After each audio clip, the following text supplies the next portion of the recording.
left to right. Russell Westbrook. You love the Philadelphia Eagles. Let me get a hell yeah! What is up, everybody? Welcome to Party on Broad. It's your boy Deibs, Mr. Crockpot on Twitter. We are going to react to the 76ers 109-98 victory over the Boston Celtics. Joining us today, we have Austin. Follow him on Twitter at KrellTPL. What's up, Austin? What up? What up? Also joining us today, we have Jack Connell. Follow him on Twitter at JackConnellTPL. What's up, Jack? What's up? Great Sixers win, right? Talk about it. I mean, after a little bit of some down news earlier in the day with Embiid, it's going kind of whole 180 on us. I'm excited to talk about it. Let's talk about it, but before we start talking, I want to give a huge warm welcome to the Madness podcast, who is new to the Painted Lines. That is Rob Lange and Jessica Town. Follow them at Philly_Madness and Jessica at RunThisTown13. Very excited. I'm sure we're going to be doing some joint work, but expect a lot of content coming on our YouTube channel very soon. Yeah, baby. All right. Love those guys. Let's start off hot, man. What's the biggest story of the game? Is it Al Horford hitting a dagger jump shot to beat the Boston Celtics? Or is it Brett Brown outcoaching Brad Stevens without Joel Embiid? Lead us off, Austin. I don't think it's either of those.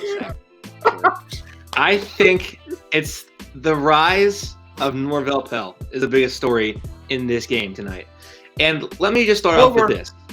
I do not think I've ever seen a player come out of the G League, because keep in mind, if we're being completely honest here, most guys coming out of the G League aren't prepared for the NBA quite yet. There's growing pains. They're not strong enough yet.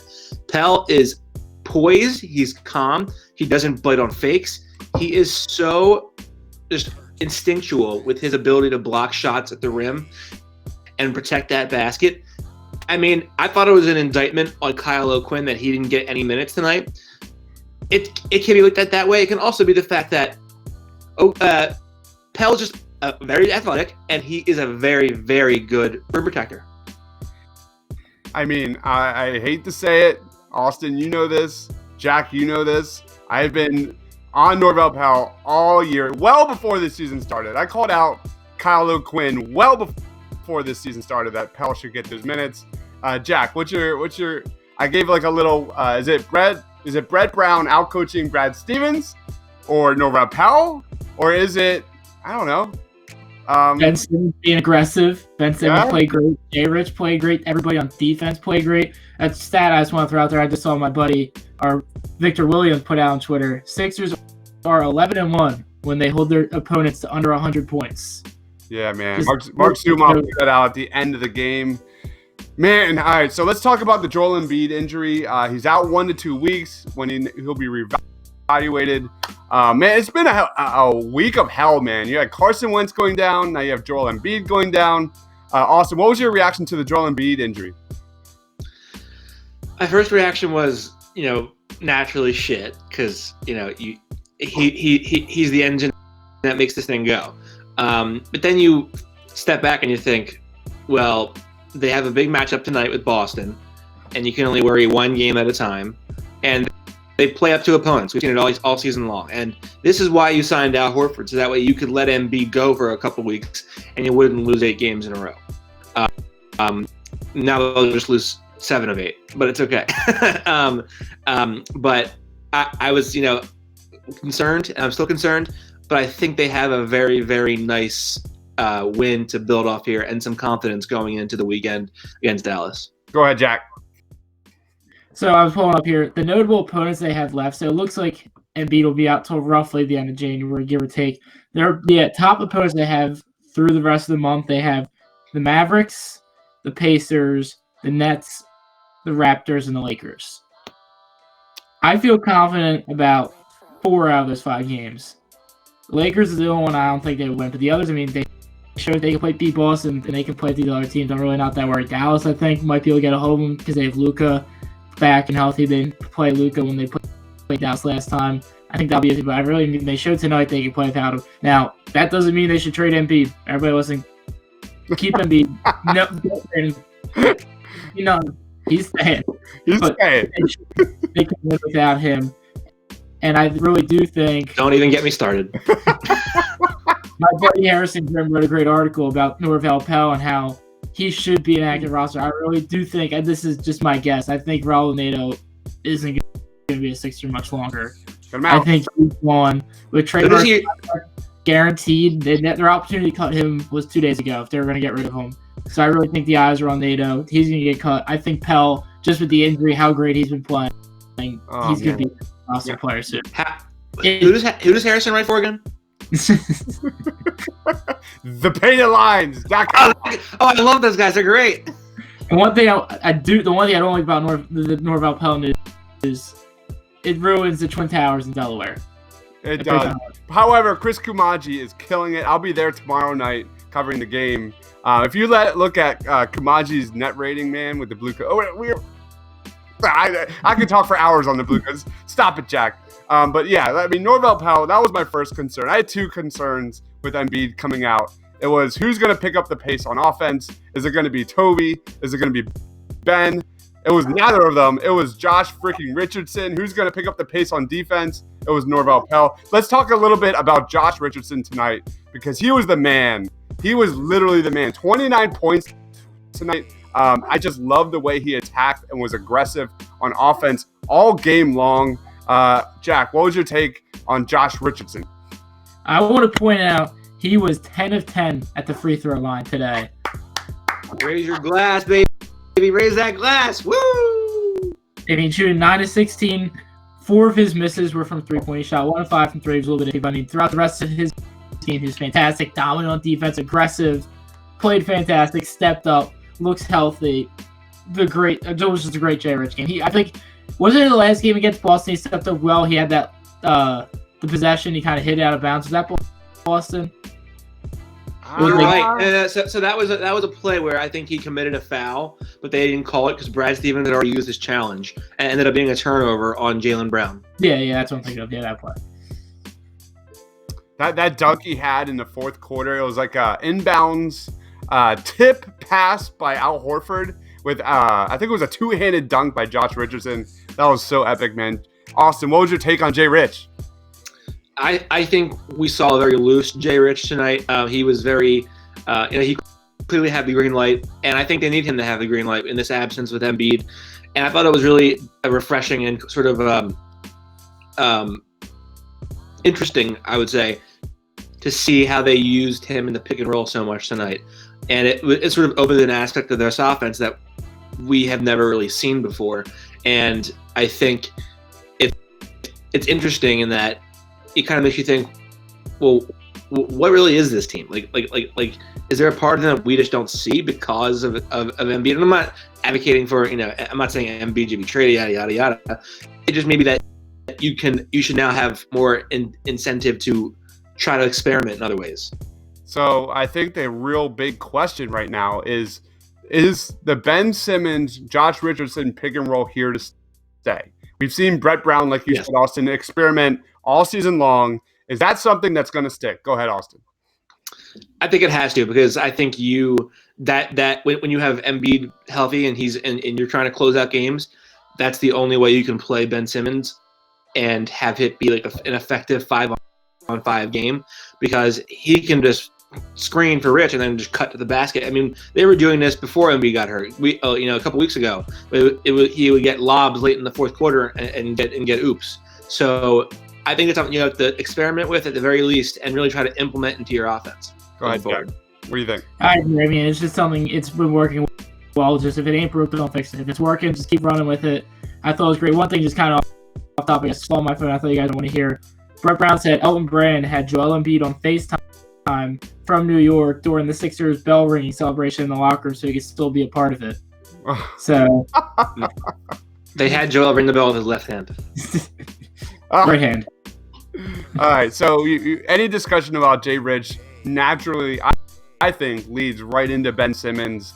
Jay Rich and Ben Simmons had the first 17 points of this game. What did Ben finish? Ben finished with 19 points, 9 boards, 3 assists. I don't think that tells the full story. This guy was active on defense all game long. He had one of the top plays of the game where he stole the ball on one end, started the fast break on the other, gave like a little lob to Norvel Pelle, who finished with a layup. I loved what I saw from Ben Simmons. Jack, any thoughts on Ben Simmons tonight, man?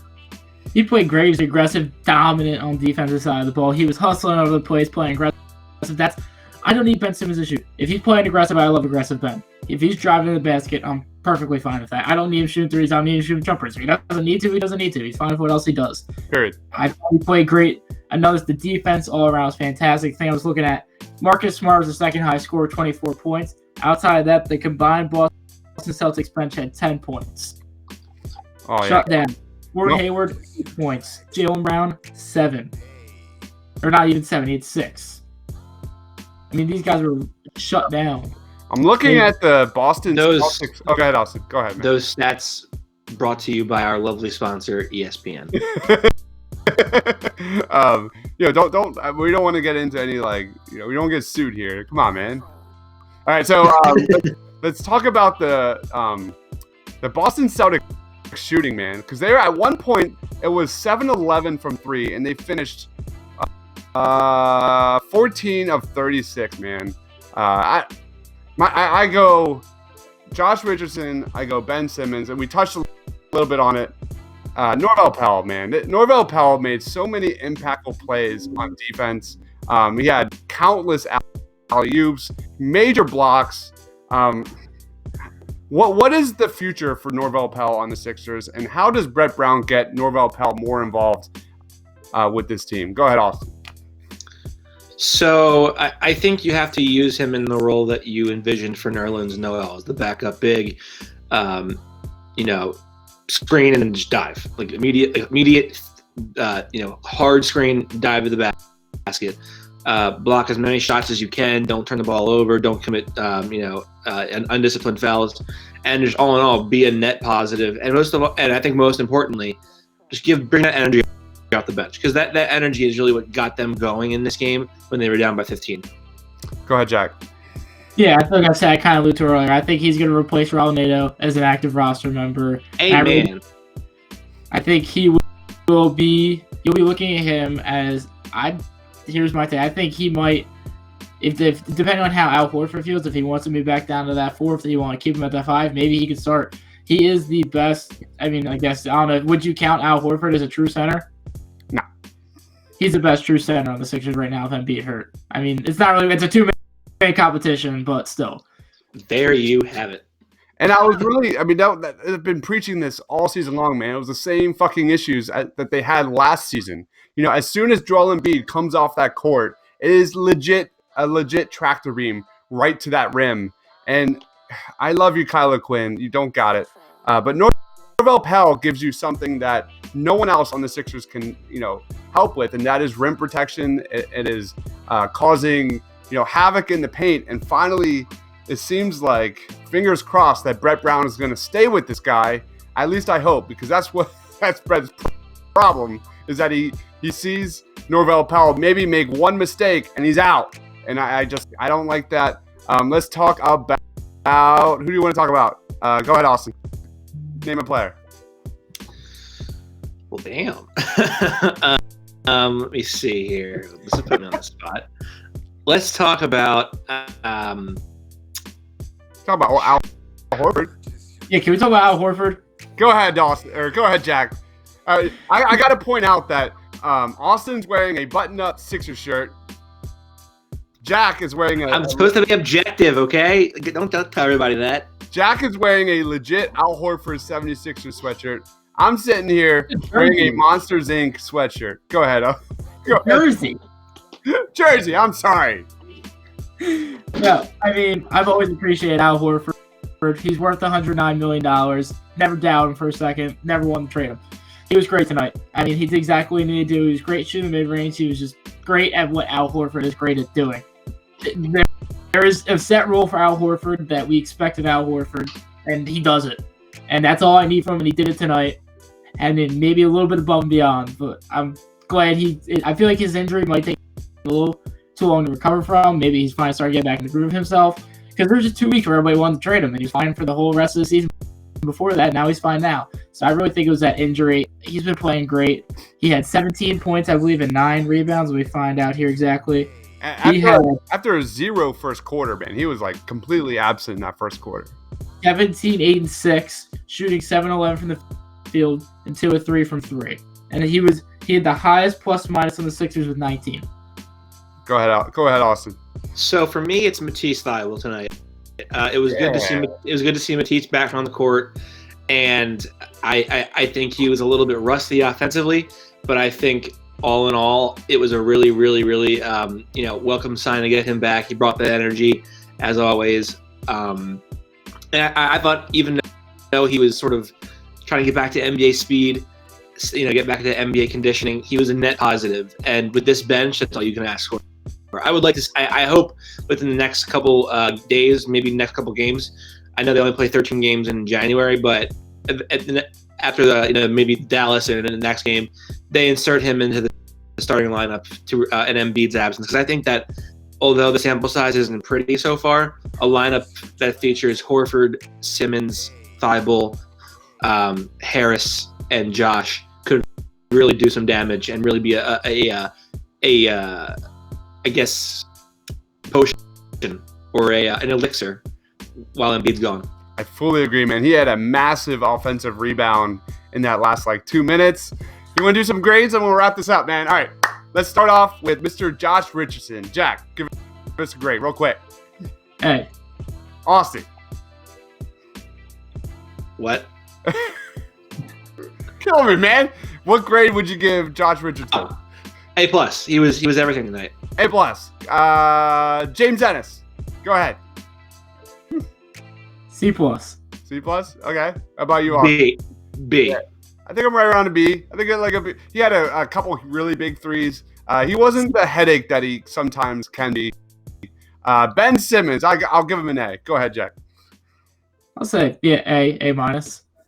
Austin. I'll say A. A. All right. Let's go Norvel Pelle. A+. No, I'm just kidding. I'll give him a B+. Go ahead, Jack. I'd say it's A, B+. A++. No, I'll give him A-. A-. Let's go into Al Horford. Struggled in the first quarter. I'll give him a B. Go ahead, Jack. B+. B+. Matisse Thybulle. I will go. He had a huge offensive board. C. Go ahead, Jack.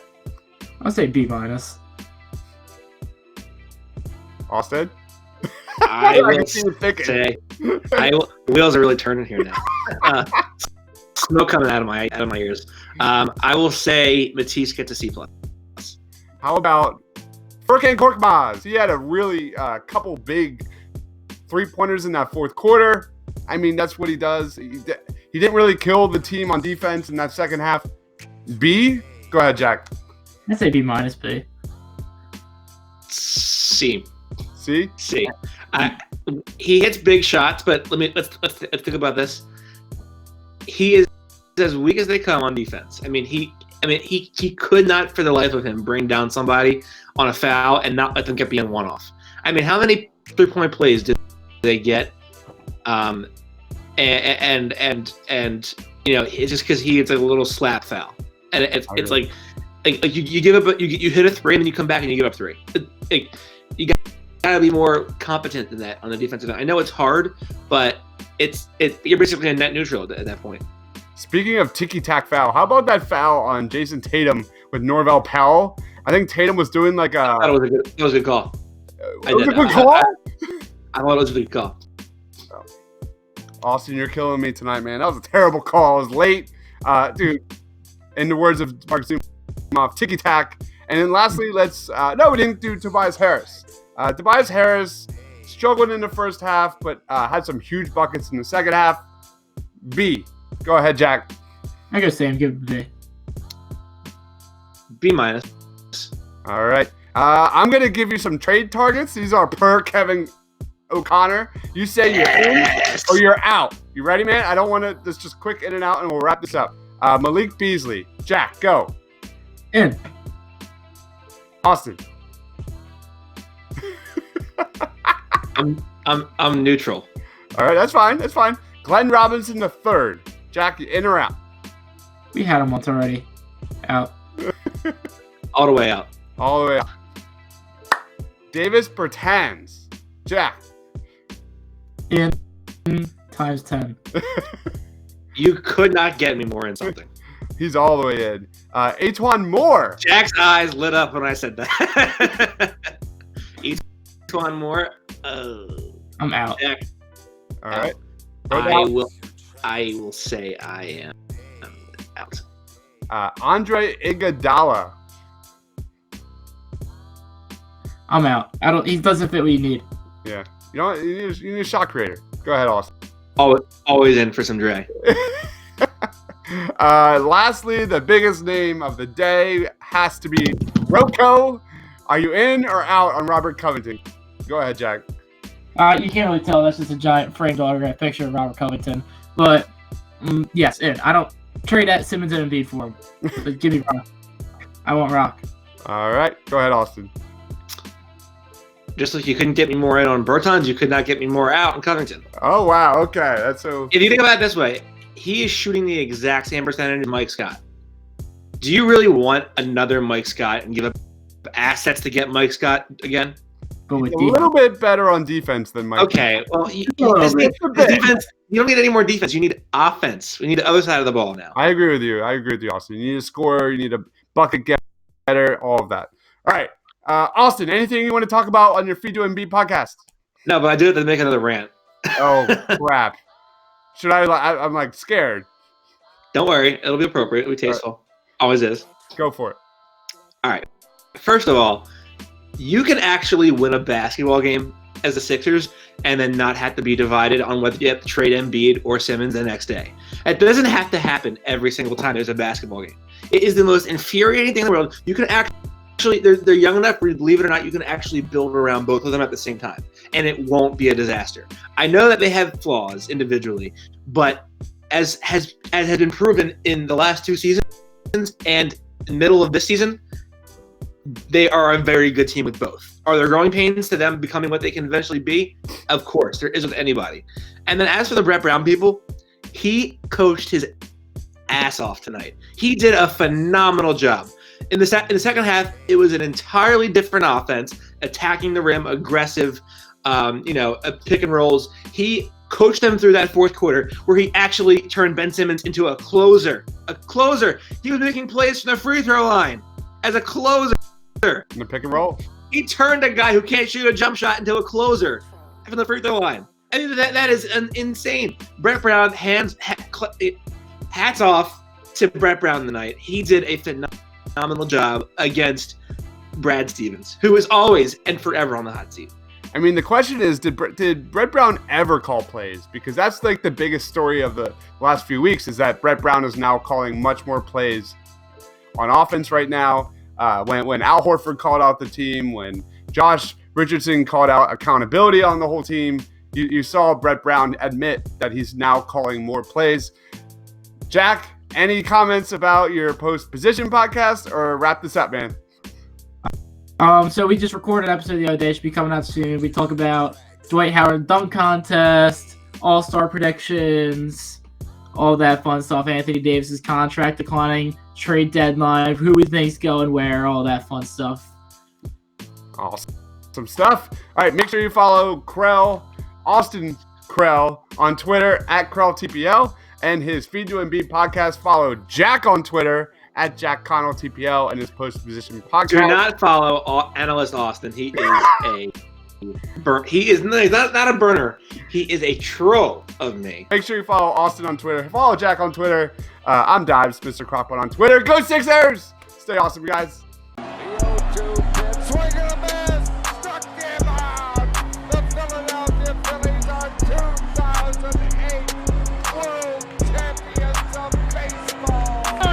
Sixers win it! Wow! Oh man, Embiid just posterized Russell Westbrook. You love the Philadelphia Eagles? Let me get a hell yeah!